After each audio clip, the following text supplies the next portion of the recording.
Paciento informacijos santraukoje viršutinėje juostoje paspauskite mygtuką Naujas elektroninės sveikatos istorijos įrašas.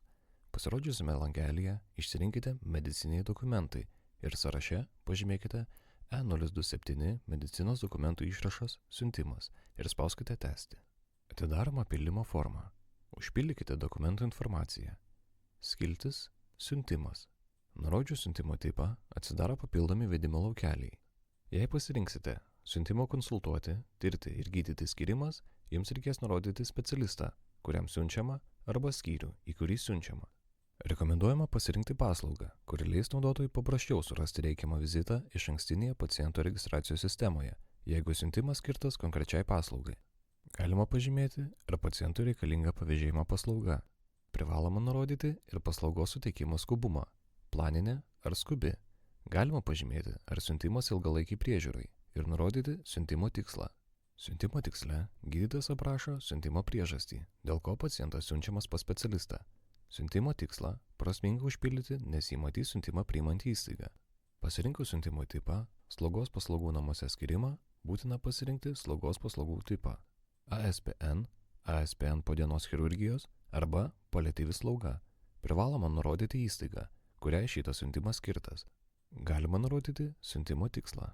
Skiltis Diagnozės. Turite įvesti pagrindinę diagnozę bei papildomai įvesti gretutines diagnozes.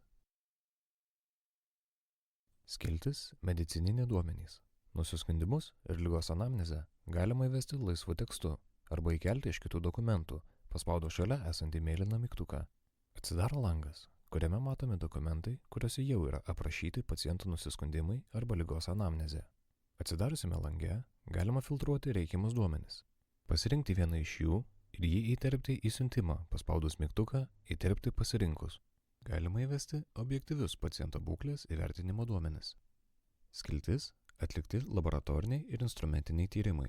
Šioje skiltyje galite įkelti aktualius atliktus laboratorinius ir instrumentinius tyrimų rezultatus. Atsidariusime lange tyrimai atvaizduojami pagal datą, specialistą bei specialisto atlikusio tyrimą įstaigą. Pažymėjus reikiamus tyrimus, juos įkeliame. Tyrimo aprašymą galima papildyti laisvu tekstu. Skiltis Taikytas gydymas. Šioje skiltyje galite nurodyti taikytą gydymą – medikamentinį ar nemedikamentinį. Atliktos intervencinės procedūros. Šioje skiltyje galima įvesti atliktas intervencinės procedūras pagal ACHI klasifikatorių. Įvedama procedūros atlikimo data, kuri yra intervencijos pradžios data. Galima intervencinę procedūrą patikslinti aprašymo lauke. Galima suvesti keletą procedūrų. Pridėjus keletą paslaugų, galima jas pakoreguoti arba ištrinti, jeigu buvo padaryta klaida.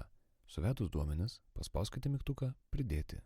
Galima pridėti kelias atliktas intervencinės procedūras. Baigus pildyti dokumentą, galima pasirinkti vieną iš veiksmų. Norint išvalyti, paspaudus šį mygtuką bus išvalomi visi dokumente užpildyti laukai. Norint išsaugoti, reikia paspausti mygtuką Išsaugoti ir bus išsaugotas užpildyto dokumento juodraštis. Norint pateikti pasirašymui, paspaudus šį mygtuką bus atidariamas pasirašymo komponentas, kuriame reikia pasirinkti pasirašymo būdą ir pasirašyti.